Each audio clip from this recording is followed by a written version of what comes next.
साथियों, कैसे हो आप सब। उम्मीद करता हूँ आप सब बहुत अच्छे होंगे। मैं देवेंद्र चौधरी बाड़मेर क्लासेज के यूट्यूब चैनल पर एक बार फिर से आपका स्वागत करता हूँ। आज हम पढ़ेंगे राजस्थान की कला एवं संस्कृति के अंतर्गत एक बहुत ही महत्वपूर्ण टॉपिक, राजस्थान के त्योहार। राजस्थान के त्योहार हम पिछली कक्षा में पढ़ चुके हैं। हमने शुरू किए थे विक्रम संवत पर आधारित। विक्रम संवत विक्रम संवत पर आधारित हिंदू त्योहार विक्रम संवत पर आधारित होते हैं। विक्रम संवत चांद पर आधारित होती है, जो 57 ईसा पूर्व में शुरू हुई थी। और वर्तमान में जो 2024 का साल चल रहा है, 2024 के साल में अगर विक्रम संवत की बात करें तो विक्रम संवत क्या चल रहा है, 2081 चल रहा है। ठीक है, तो हमने बात की थी विक्रम संवत के जो महीने होते हैं, उस महीने में दो पक्ष होते हैं, कृष्ण पक्ष और शुक्ल पक्ष। उसके बाद में हमने शुरू किए थे राजस्थान के त्योहारों के अंतर्गत हम चैत्र माह के त्योहार पढ़ चुके थे। चैत्र माह के अंतर्गत हम त्योहार को शुरू किया था। राजस्थान में त्योहारों का आगमन कब से माना जाता है, तो तीज, छोटी तीज या श्रावण की शुक्ल तीज, तीज त्योहार आरी बावड़ी लेडूबी गणगौर, हमने पढ़ा था। सबसे अंत में महत्वपूर्ण जो त्योहार आता है वो गणगौर का त्योहार है। गणगौर के बाद में, चैत्र के बाद में इतने इंपॉर्टेंट त्योहार नहीं आते। गणगौर कब होती है, तो चैत्र की शुक्ल पक्ष की तृतीया के दिन गणगौर मनाई जाती है। गणगौर कहाँ की प्रसिद्ध है, तो जयपुर की प्रसिद्ध है। इसके बाद में गुलाबी गणगौर नाथद्वार की प्रसिद्ध है, ये हम पढ़ चुके थे। आज हम शुरू करेंगे वैशाख माह। विक्रम संवत के अंतर्गत दूसरा महीना आता है वैशाख का। वैशाख महीने के त्योहार आज हम पढ़ने वाले हैं। वैशाख माह में सबसे महत्वपूर्ण अगर देखें तो वो है आखा तीज। आखा तीज या अक्षय तृतीया। अक्षय तृतीया, आखा तीज का त्योहार ये कब मनाया जाता है, तो वैशाख की शुक्ल तृतीया। वैशाख की शुक्ल तृतीया यानी वैशाख महीने की शुक्ल पक्ष की तीज के दिन यह त्योहार मनाया जाता है, अक्षय तृतीया। अक्षय तृतीया किसानों का त्योहार है। किसान इस दिन हल व अन्न की पूजा करते हैं। किसान हल एवं अन्न की पूजा करते हैं एवं इसके बाद में जल्दी वर्षा होने की कामना करते हैं, जल्दी बारिश होने की कामना करते हैं। ठीक है, किसानों का यह त्योहार है। किसान इस दिन हल व अन्न की पूजा करते हैं एवं जल्दी वर्षा होने की कामना करते हैं एवं अपने कृषि कार्यों में लग जाते हैं। अक्षय तृतीया के दिन से किसान अपना खेती का काम शुरू कर देते हैं, जैसे कि खेत में निराई गुड़ाई करना, खेत को साफ करना, ये काम करना शुरू कर देते हैं। तो इस दिन बीकानेर का स्थापना दिवस मनाया जाता है। बीकानेर का स्थापना दिवस। बीकानेर की स्थापना किसने की थी, तो बीकानेर की स्थापना 1488 ईस्वी में राव बीका जी ने की थी। राव बीका ने की थी। ये अक्षय तृतीया यानी आखा तीज के दिन ही बीकानेर की स्थापना हुई थी 1488 ईस्वी में। राव बीका कौन थे, तो जो राव जोधा थे, जोधपुर की स्थापना करने वाले, उनके पुत्र थे। राव जोधा ने 1459 में जोधपुर की स्थापना की एवं उनके पुत्र राव बीका जी ने 1488 ईस्वी में बीकानेर की स्थापना की। इस दिन बीकानेर में पतंग उड़ाई जाती है। बीकानेर में अक्षय तृतीया के दिन पतंग उड़ाए जाते हैं। ठीक है, इसके बाद में अगर देखें तो इस दिन ग्रामीण क्षेत्रों में अबूझ सावा माना जाता है। अबूझ सावा, सावा शब्द से क्या अर्थ है, मुहूर्त या लग्न जिसको बोल सकते हैं। मतलब ग्रामीण क्षेत्रों में अबूझ सावा माना जाता है कि अक्षय तृतीया के दिन कोई भी मांगलिक कार्य करना हो, जैसे कि विवाह हो या अन्य कोई मांगलिक कार्य हो, तो उस दिन किसी प्रकार का मुहूर्त निकलवाने की जरूरत नहीं पड़ती है। इस दिन ऑटोमेटिकली शुभ मुहूर्त माना जाता है। इसके बाद में देखें उदयपुर का स्थापना दिवस। उदयपुर का स्थापना दिवस या उदयपुर की स्थापना देखें तो 1559 ईस्वी में उदय सिंह ने की थी।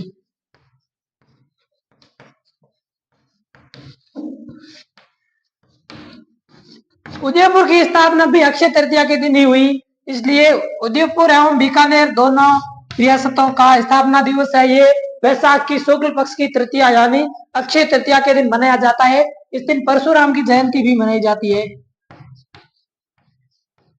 परशुराम जयंती।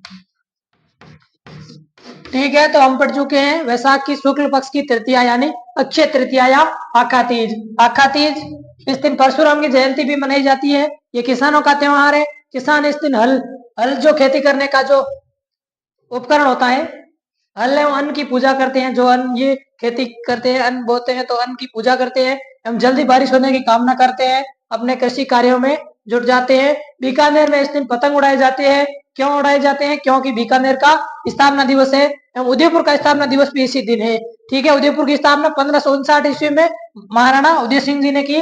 बीकानेर की स्थापना 1488 ईस्वी में राव बीकानेर की एवं जोधपुर की स्थापना 1459, उदयपुर से 100 साल पहले 1459 ईस्वी में राव जोधा जी ने की। ठीक है, अब हम चलते हैं नेक्स्ट। वैशाख महीने में नरसिंह जयंती मनाई जाती है। नरसिंह जयंती, ये नरसिंह जयंती कब होती है? तो वैशाख की शुक्ल चतुर्दशी,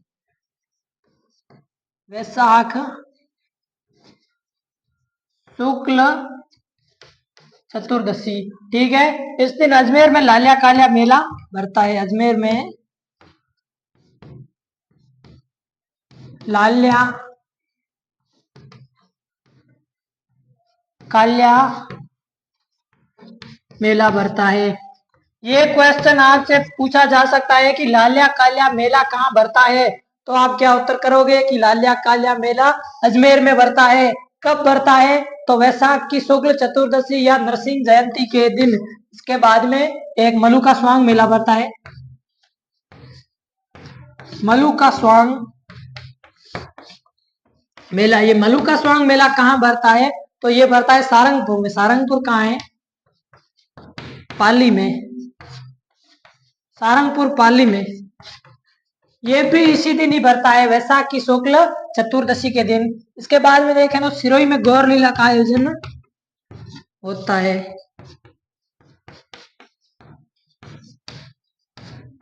गौर लीला का आयोजन होता है। सिरोही में गौर लीला का आयोजन होता है। ये गौर लीला किस जनजाति से संबंधित है? तो गरासिया जनजाति। गरासिया जनजाति। लोक नाट्य के टॉपिक के अंतर्गत हम अच्छे से पढ़ चुके हैं। लीलाओं के टॉपिक के अंतर्गत हमने पढ़ा था गौर लीला, ये सिरोही की गरासिया जनजाति से संबंधित है। ठीक है, तो नरसिंह जयंती वैशाख की शुक्ल चतुर्दशी के दिन अजमेर में लालिया कालिया मेला भरता है। मलुका स्वांग मेला जो सारंगपुर पाली में भरता है। सिरोही में गौर लीला का आयोजन होता है। ये सब किस दिन होते हैं? वैशाख की शुक्ल चतुर्दशी के दिन। इसके बाद में देखें वैशाख की पूर्णिमा। वैशाख पूर्णिमा, वैशाख की जो पूर्णिमा होती है उसके अन्य नाम की बात करें, बुद्ध पूर्णिमा, बुद्ध पूर्णिमा। ठीक है, बुद्ध पूर्णिमा कहलाती है। पीपल पूर्णिमा, पीपल पूर्णिमा या बुद्ध पूर्णिमा कब होती है? तो वैशाख की पूर्णिमा के दिन। अब हम चलते हैं, बाद में तीसरा महीना आता है ज्येष्ठ। ज्येष्ठ माह के हम त्योहारों की बात करें तो वट सावित्री या इसी को अन्य क्या कहते हैं? बड़मावस। बड़मावस, ये वट सावित्री कब होती है? तो ये होती है ज्येष्ठ की पूर्णिमा यानी अमावस्या के दिन। ज्येष्ठ अमावस्या के दिन होती है। इस दिन बरगद वृक्ष की, बरगद वृक्ष की पूजा की जाती है। ठीक है, जो वट सावित्री या बड़मावस होती है ये ज्येष्ठ की अमावस्या के दिन होती है। इस दिन बरगद वृक्ष की पूजा की जाती है। इसके बाद में आती है निर्जला एकादशी। निर्जला एकादशी कब होती है? तो ये ज्येष्ठ की शुक्ल एकादशी के दिन होती है। इस दिन निर्जल रहकर, निर्जल रहकर व्रत किया जाता है। एकादशी, ज्येष्ठ की शुक्ल एकादशी, इस दिन निर्जल रहकर व्रत किया जाता है, यानी इस दिन व्रत रखा जाता है एवं पानी नहीं पिया जाता है या निर्जल रहा जाता है। ठीक है, तो ज्येष्ठ माह के त्योहार के अंतर्गत ज्येष्ठ की अमावस्या को आती है बड़मावस या वट सावित्री। हम इसके बाद में देखें तो निर्जला एकादशी जो ज्येष्ठ की शुक्ल एकादशी के दिन आती है। अब नेक्स्ट चलते हैं, ज्येष्ठ एवं चौथा महीना कौन सा होता है? आषाढ़। आषाढ़ चौथा महीना होता है। इसमें अगर त्योहारों की बात करें तो योगिनी एकादशी, जो कि आषाढ़ की कृष्ण एकादशी। योगिनी एकादशी कब होती है? तो ज्येष्ठ की नहीं, आषाढ़ की कृष्ण एकादशी। इस दिन व्रत करने से पाप धुल जाते हैं या नष्ट हो जाते हैं, पाप धुल जाते हैं। इसके बाद में बात करें आषाढ़ माह के अंतर्गत महत्वपूर्ण त्योहार की, तो वह है देवशयनी एकादशी। देवशयनी एकादशी, देवशयनी एकादशी आती है आषाढ़ माह की शुक्ल पक्ष की एकादशी। आषाढ़ शुक्ल एकादशी, ठीक है, आषाढ़ की शुक्ल पक्ष की एकादशी। इस दिन से यह माना जाता है कि देवता 4 माह के लिए निद्रा में चले जाते हैं। देवता 4 माह के लिए निद्रा में चले जाते, मतलब सो जाते हैं, निद्रा में चले जाते हैं। देवता यानी भगवान विष्णु, भगवान विष्णु निद्रा में चले जाते हैं 4 माह के लिए। एवं देवशयनी एकादशी यानी इस दिन देवता सो जाते हैं। एवं देव झूलनी एकादशी आती है आषाढ़ के 2 महीने बाद, यानी भाद्रपद माह में। एवं आश्विन एवं कार्तिक माह आता है, तो कार्तिक माह के अंदर देव उठनी एकादशी होती है। उस दिन से माना जाता है कि देवता उठ जाते हैं। एवं इन 4 माह के दौरान, 4 माह के दौरान मांगलिक कार्य नहीं होते हैं, मांगलिक कार्य नहीं होते हैं। मतलब ऐसी मान्यता है कि देवता इस समय में निद्रा में चले जाते हैं एवं इस समय में मांगलिक कार्य, मतलब कोई गृह प्रवेश हो या शादी विवाह एवं अन्य जो कार्य होते हैं वो इसके दौरान नहीं होते हैं। एवं भगवान विष्णु निद्रा में होते हैं, तो भगवान शिव इसके दौरान सृष्टि का संचालन करते हैं। सृष्टि का संचालन इन 4 माह के दौरान भगवान शिव सृष्टि का संचालन करते हैं।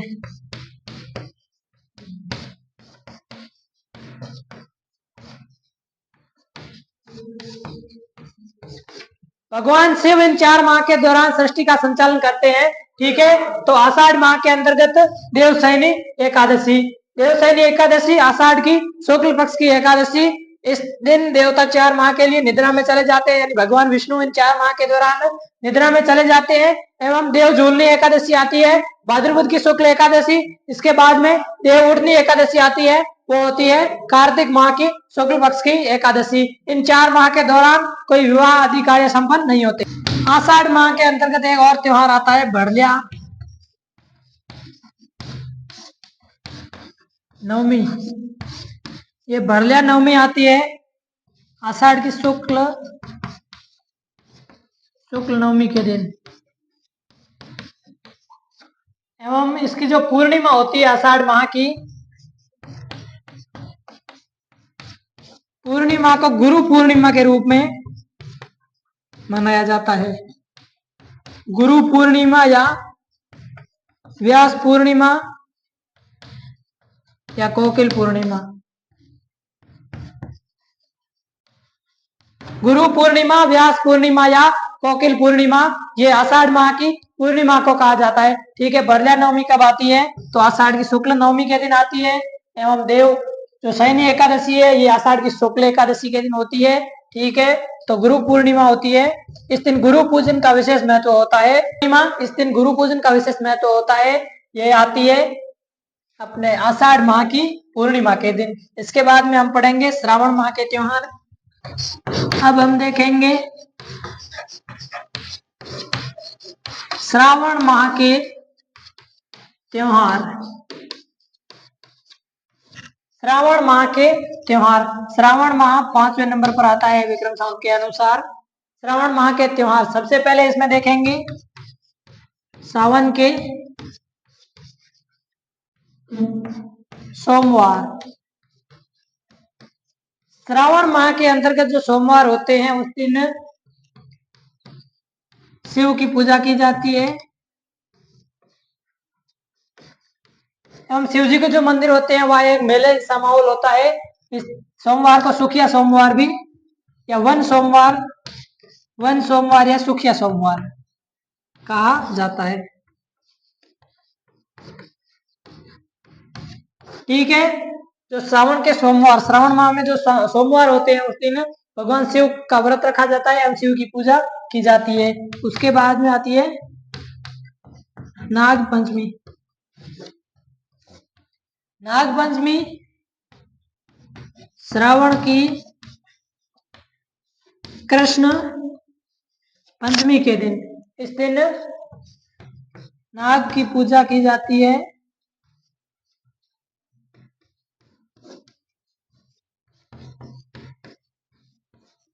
नाग की पूजा की जाती है। ये श्रावण माह की कृष्ण पक्ष की पंचमी के दिन होती है और कहीं कहीं ये श्रावण की शुक्ल पंचमी के दिन भी मनाई जाती है। इसके बाद में देखें, इस दिन जोधपुर में मेला भरता है। जोधपुर में मेला भरता है। ठीक है, इसके बाद में देखें तो आती है निड्री नवमी। निड्री नवमी ये कब आती है? ये आती है श्रावण की कृष्ण नवमी। श्रावण की कृष्ण नवमी, इसको निड्री नवमी या नेवला नवमी कहते हैं। सांपों से बचने के लिए नेवलों की पूजा की जाती है। सांप से बचने के लिए, सांप से बचने के लिए नेवले की पूजा। श्रावण माह के अंतर्गत सबसे पहले हमने देखे श्रावण के सोमवार को शिव की पूजा की जाती है, इसे सुखिया सोमवार या वन सोमवार कहते हैं। इसके बाद में नाग पंचमी, जो श्रावण की कृष्ण पंचमी, इस दिन नाग की पूजा की जाती है। जोधपुर में मेला लगता है एवं कहीं कहीं इसको श्रावण की शुक्ल पंचमी को भी मनाया जाता है। निड्री नवमी, जो श्रावण की कृष्ण नवमी, इस दिन इसे नेवला नवमी भी कहते हैं। निड्री नवमी या नेवला नवमी, सांप से बचने के लिए नेवलों की पूजा की जाती है। इसके बाद में देखते हैं हरियाली अमावस। हरियाली अमावस्या, अमावस्या कब होती है? तो ये श्रावण माह की जो अमावस्या होती है इसे क्या कहते हैं? तो इसको कहते हैं हरियाली अमावस। ठीक है, इस दिन उदयपुर में फतेह सागर व सहेलियों की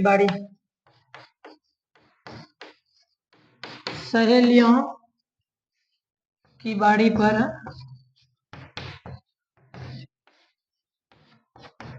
मेला लगता है।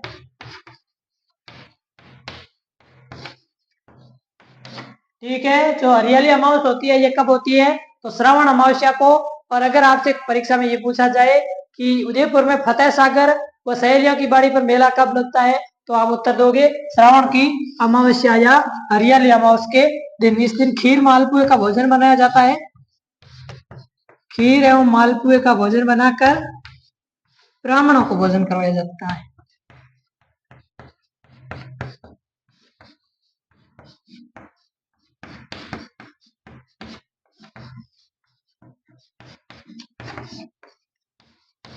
ठीक है, तो श्रावण की जो अमावस्या होती है उसे हरियाली अमावस कहते हैं। इस दिन खीर मालपुए का भोजन बनाकर ब्राह्मणों को भोजन करवाया जाता है। इसके बाद में हम श्रावण के जो कृष्ण पक्ष के जो त्योहार है वो पढ़ चुके हैं। शुक्ल पक्ष के त्योहार हम पढ़ेंगे नेक्स्ट क्लास में। तब तक जुड़े रहिए अपने प्यारे परिवार बाड़मेर क्लासेज के साथ। मैं आपका साथी देवेंद्र चौधरी। धन्यवाद।